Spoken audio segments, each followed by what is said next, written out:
Now, the Association of Palliative Care Centres says rising fuel costs are impacting on members' ability to travel to and from patients' homes.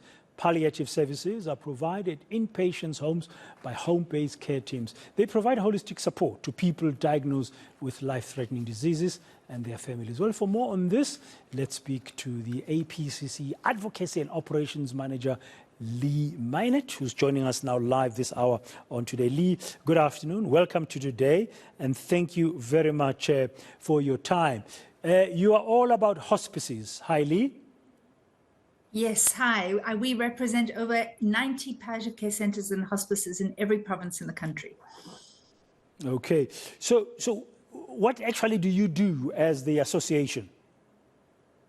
So we're an association for members. We oversee quality standards. We provide mentorship and accreditation. We provide accredited training in palliative care, not only for our members, but for health professionals around the country, particularly in the public sector. We also do advocacy. We help with policy and monitoring and reporting on the state of palliative care in the country as well. Okay. What is the state today of palliative care in our country?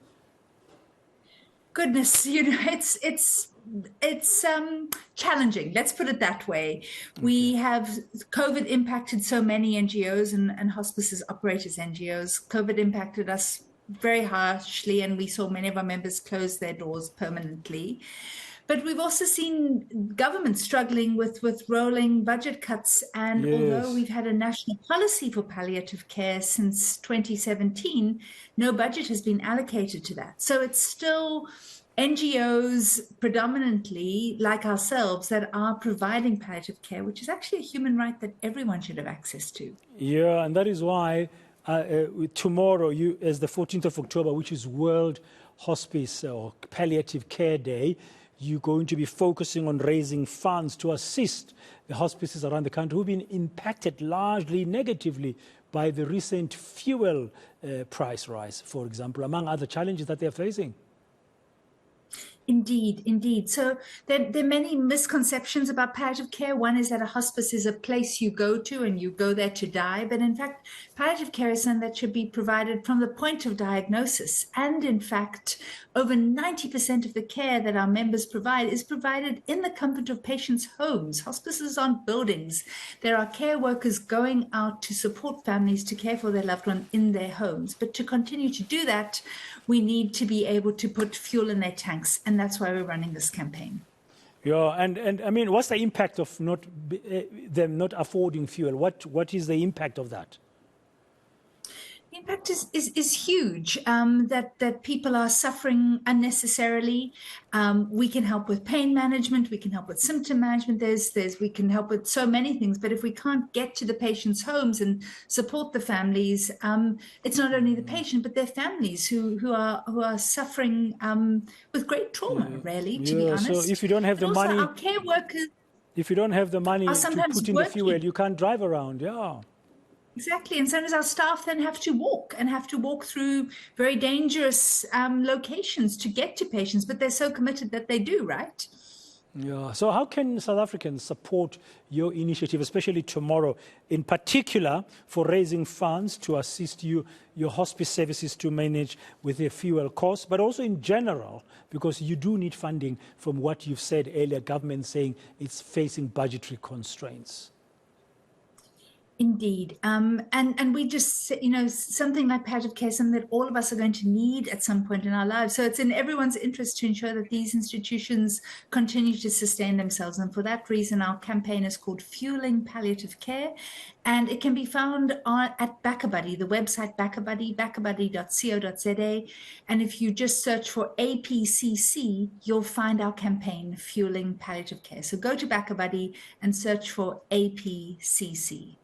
Okay, broadly, are there any other socio-economic factors that are currently impacting on the work that you do of the palliative care centres or hospices as we've got to know them over the years?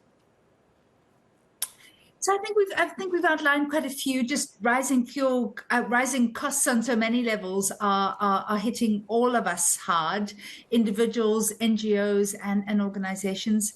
The increasing budget cuts from government mean that our hospices are no longer being subsidized, and we're completely reliant on donors' generosity, and so it puts us in a very precarious position.